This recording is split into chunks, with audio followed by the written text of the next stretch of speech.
terpecah seperti ini, di jalan protokol juga guru PNS itu kurang. Jadi ya kasihan ke anak-anak sih. Wow, bismillahirrahmanirrahim. Aduh.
Namanya Bu Ade Irma, usianya 30 tahun. 11 tahun sudah ia menjadi guru untuk anak-anak di kampung kami, sebagai tenaga honorer.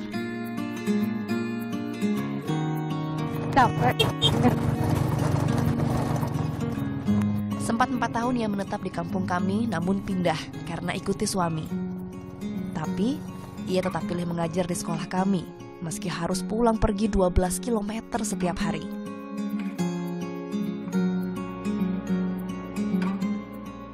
Padahal ini akses satu-satunya yang menghubungkan dua kampung Cilampahan dan Kiara Lawang. Namun sekian tahun tetap tak ada perbaikan.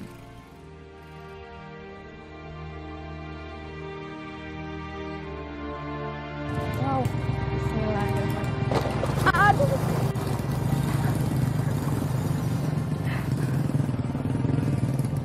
Utamanya semangat buat anak-anak, kasihan. Kalau kita nggak datang gimana, kadang-kadang kalau misalnya sakit sedikit juga berpikir 2 kali, aduh kasihan ya anak-anak, nggak ada yang ngurus. Kan kalau nggak ada guru 1 orang kan jadi banyak kan yang korbannya. Enggak, udah biasa, nggak apa-apa.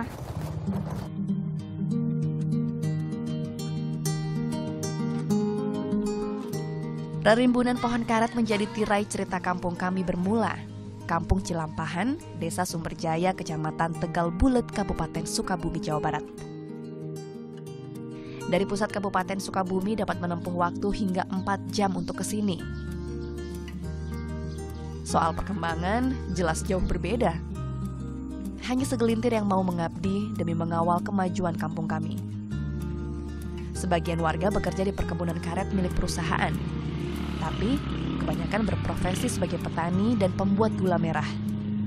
Alhamdulillah, 1-2 juta rupiah bisa kami dapatkan per bulannya.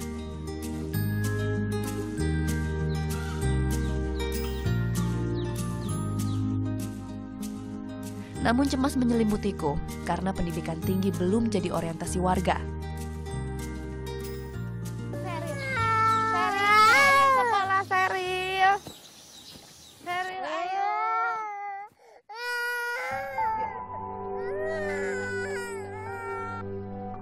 Namaku Eka Puspitasari, usiaku 26 tahun.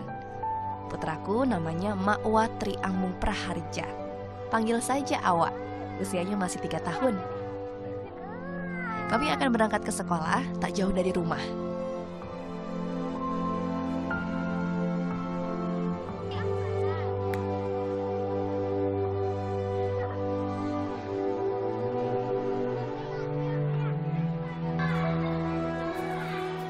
Sejak usia 2 bulan, Awak selalu kubawa mengajar di SD Negeri Sukasari, karena tak ada yang mengasuhnya. Ribet, pasti sih ribet. Malah kan, apalagi ngajarnya kan kelas 1.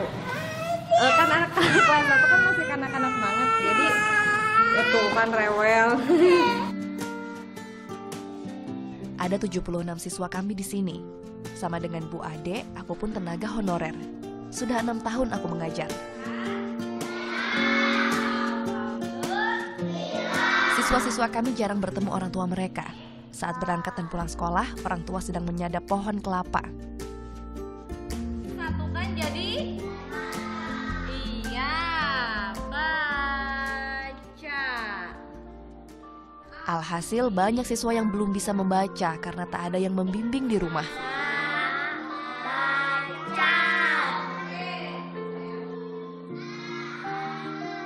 Aku memang hanya lulusan SMA, karena itulah baru sedikit yang ku bisa. Tapi, aku pernah dengar pepatah, tak akan hilang ilmu yang diamalkan. Justru akan semakin berkembang.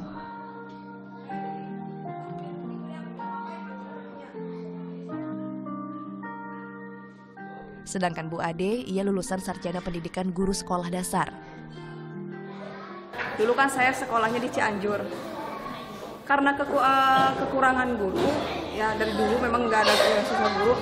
Saya diajak honorer di sini gitu, masuk jadi honor. 3. Ia pernah 2 kali ikut tes calon pegawai negeri tapi selalu gagal. Hingga kini Bu Ade masih mengajar di kelas 3. 120.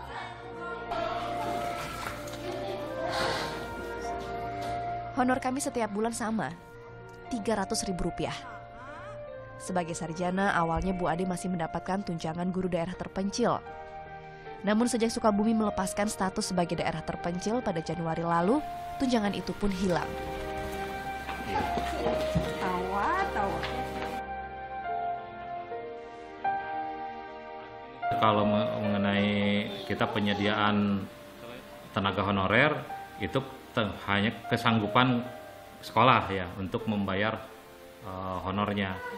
Dan kalau misalkan sekolah SD Sukasari menambah lagi tenaga honorer, imbasnya kepada pembayaran, jadi beban.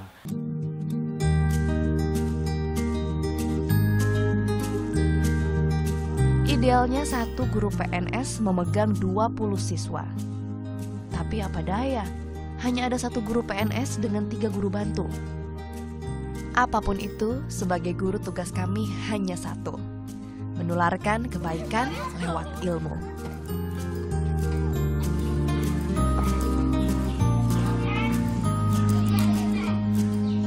Kalau kita jam 6 berangkat ke sini, kalau guru suka terlambat gitu, jam 9.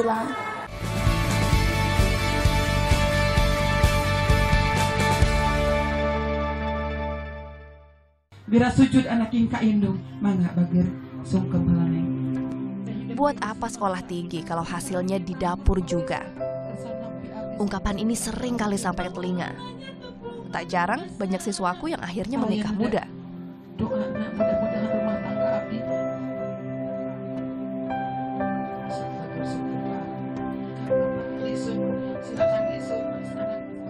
Rizpi misalnya, usianya masih 17 tahun.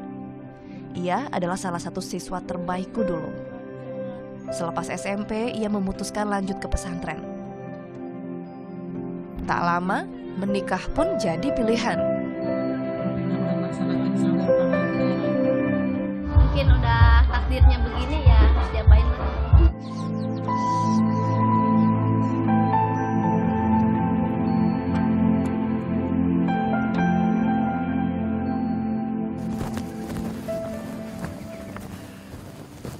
Anak didikku yang melanjutkan ke SMA bisa dihitung dengan jari.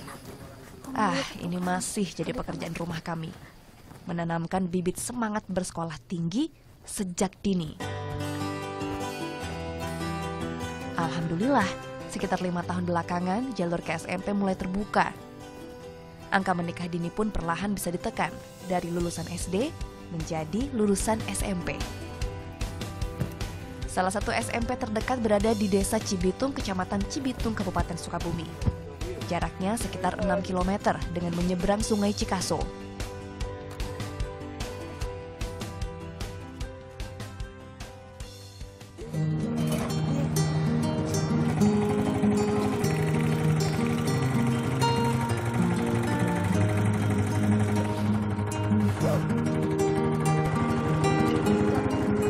Keberadaan perahu cukup membantu, meski harus mengorbankan uang saku.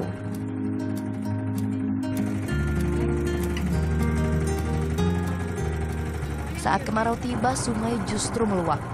Karena arus menuju laut tertutup gunungan pasir di muara. Bugel istilahnya.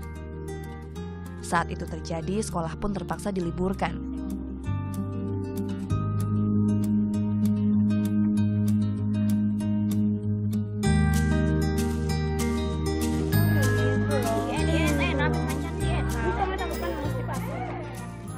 Setiap pagi, anak-anak selalu sampai duluan.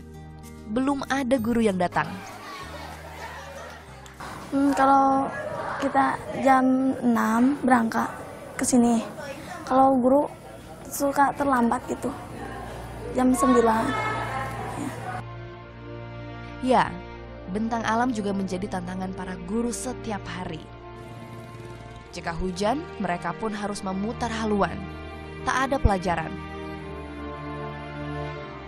Beruntung, cuaca hari ini terang benderang. Saya rumah di Kecamatan Cibitung, memang desa Cibitung. Masih satu desa dengan sekolah, tetapi akses jalannya sangat rumit ditempuh. Apalagi kalau lewat hutan. Kalau musim hujan, banyak saya pulang lagi. Karena kalau diteruskan, sering jatuh. Tak lebih beruntung dari sekolahku, SMP pun hanya ditopang 11 guru. 9 diantaranya masih tenaga bantu.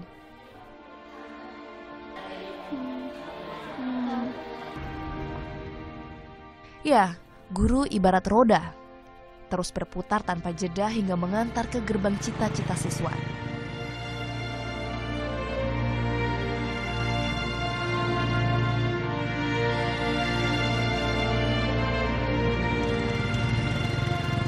Setidaknya sebulan sekali, Bu Ade menjadi roda-roda kami.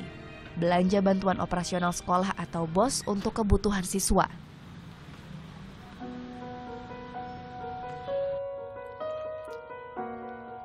Biasanya satu mata pelajaran minimal satu buku ya.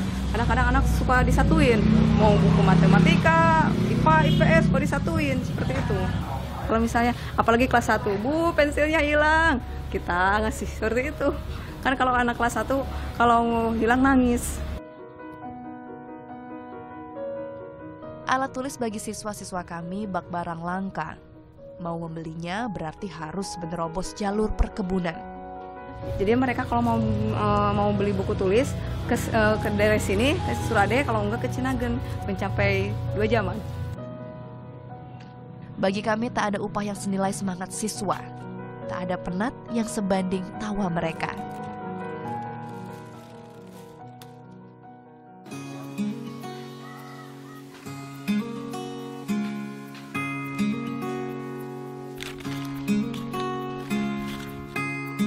Baik Bu Ade, aku, maupun guru lainnya, kami punya tanggung jawab berbeda. Sekalian mengajak awak jalan sore, biasanya aku sempatkan menyambangi orang tua siswa. Hari ini ke rumah Angga, siswaku di kelas 6. Ari Angga, lamun di bumi kumaha Angga teh. Murangkalihna kumaha gitu menurut Ibi. Biasa belajar gitu. Rajin gitu. Ada damelan gitu gegerah gegero gitu. Oh, sok deh kan ngabantuan gegero. Sesapu gitu. Oh, rajin adanya Angga teh.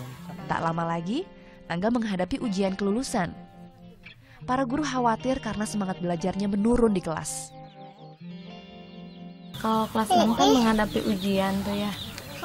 Ujian itu kan nggak dibantu sama guru. Jadi takutnya dia nggak bisa memahami soal ujian aja, jadi nggak bisa ngerjain ujian. Hitungnya susah, Angga teh jadi males we nya gitu belajar teh. Jadi ngeblank, tengarti we nya sama sekali. Kasahawe bade ka ibu, bade ka Bu Ade narasna nama nya. Entong diem, komo macan entos lancarnya bagus.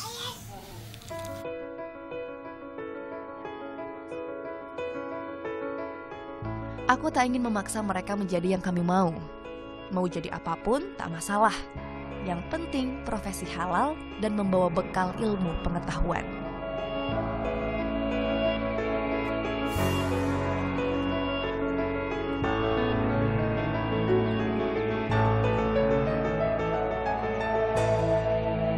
Wanita yang berpendidikan dari cara bicaranya juga udah kelihatan. Cara berpenampilannya sehari-hari, kadang cara merawat di rumah, cara merawat suami atau anak.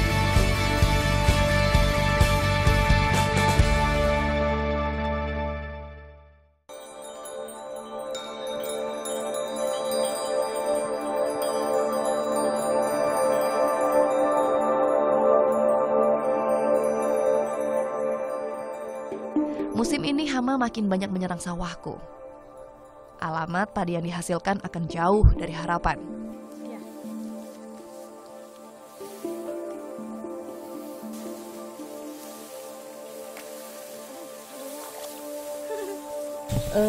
Dibuat makan sendiri. Sekarang kan tuh masih lagi banyak hama tuh. Jadi kadang-kadang panennya ada yang gagal. Kalau misalkan nggak banyak hama kayak ini, 1 ton lebih. Dapat kehasilannya setiap kali panen. Sawah ini pemberian dari bapakku. Saat senggang, ku garap berdua dengan suamiku. Suamiku dulunya juga guru honorer. Setelah menikah, ia pun bekerja di swasta. Tongkat estafet mengajar lalu berpindah ke tanganku. Cita-citanya sih tadinya pengen jadi seorang bidan ya. Cita-citanya asalnya pengen jadi bidan. Kan di sini belum ada bidan, guru juga masih dari luar. Di antara kerabat, usia kami menikah tergolong telat. Padahal saat itu usiaku masih 21 tahun, sementara suamiku 22 tahun. Nah, tadinya kan setelah SMA mau lanjutin kuliah, walaupun karena faktor ekonomi sih saya ngelihatnya orang tua saya mungkin udah lelah atau gimana kecapean, jadi saya mikirnya berhenti aja dulu gitu, jadi ditunda, ternyata nikah gitu. Alhamdulillah, saat semangat lagi jatuh, dialah yang selalu menghidupkan harapanku. Aduh, syukur. Yang kerupuknya saja. Teteh bagi atuh. Mama.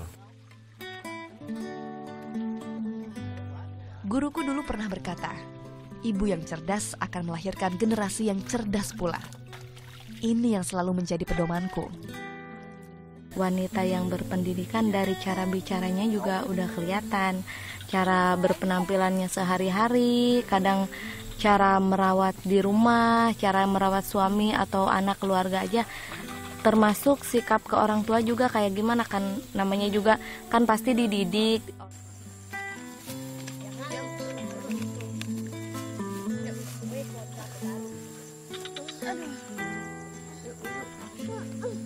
Aku ingat pesan Ibu Kartini. Dalam pangkuan ibu, seorang anak belajar merasa, berpikir, dan berbicara. Bagaimana ibu bisa mendidik jika tak berpendidikan?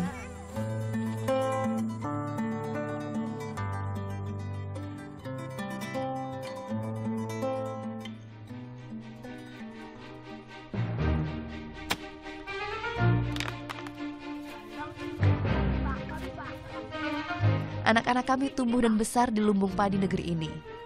Tanaman menjadi sahabat sehari-hari. Pendidikan seiring sejalan dengan tumbuh kembang budaya. Karena itulah apa yang kami tularkan takkan mengubah siapa diri mereka.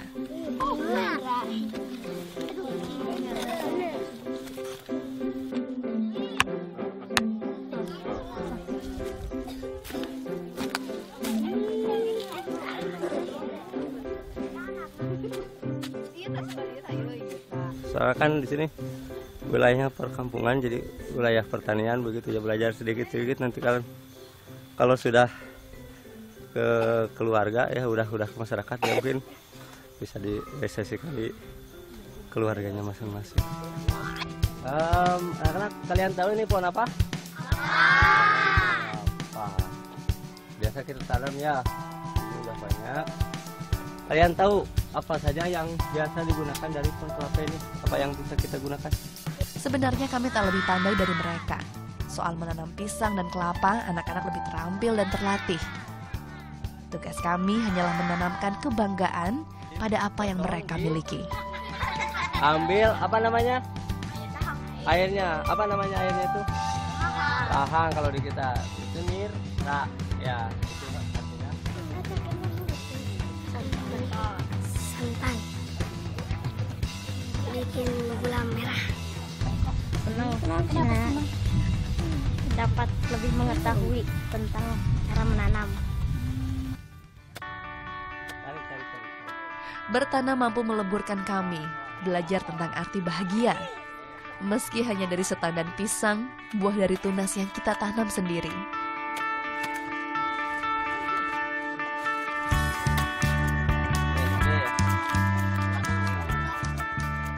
Merekalah tunas-tunas muda sesungguhnya. Senyum mereka yang kami rindukan setiap hari. Pengobat penat saat beban hidup terasa berat.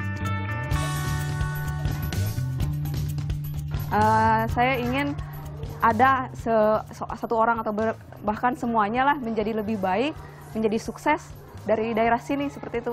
Pengen jadi cerminan anak-anak lah, supaya anak-anak ada, oh ini ibu juga bisa, dari kampung juga bisa gitu, nggak hanya orang kota yang bisa sekolah nih, orang kampung juga harus bisa gitu. Anak-anak pengennya sering ngeliatnya gitu. Status sebagai guru honorer tak membuat kami berkecil hati. Kami hanya orang biasa yang ingin jadi guru luar biasa. Masa depan anak-anak membesarkan keyakinan agar kami tetap tegar di pilihan ini. Untuk pendidikan, untuk masa depan.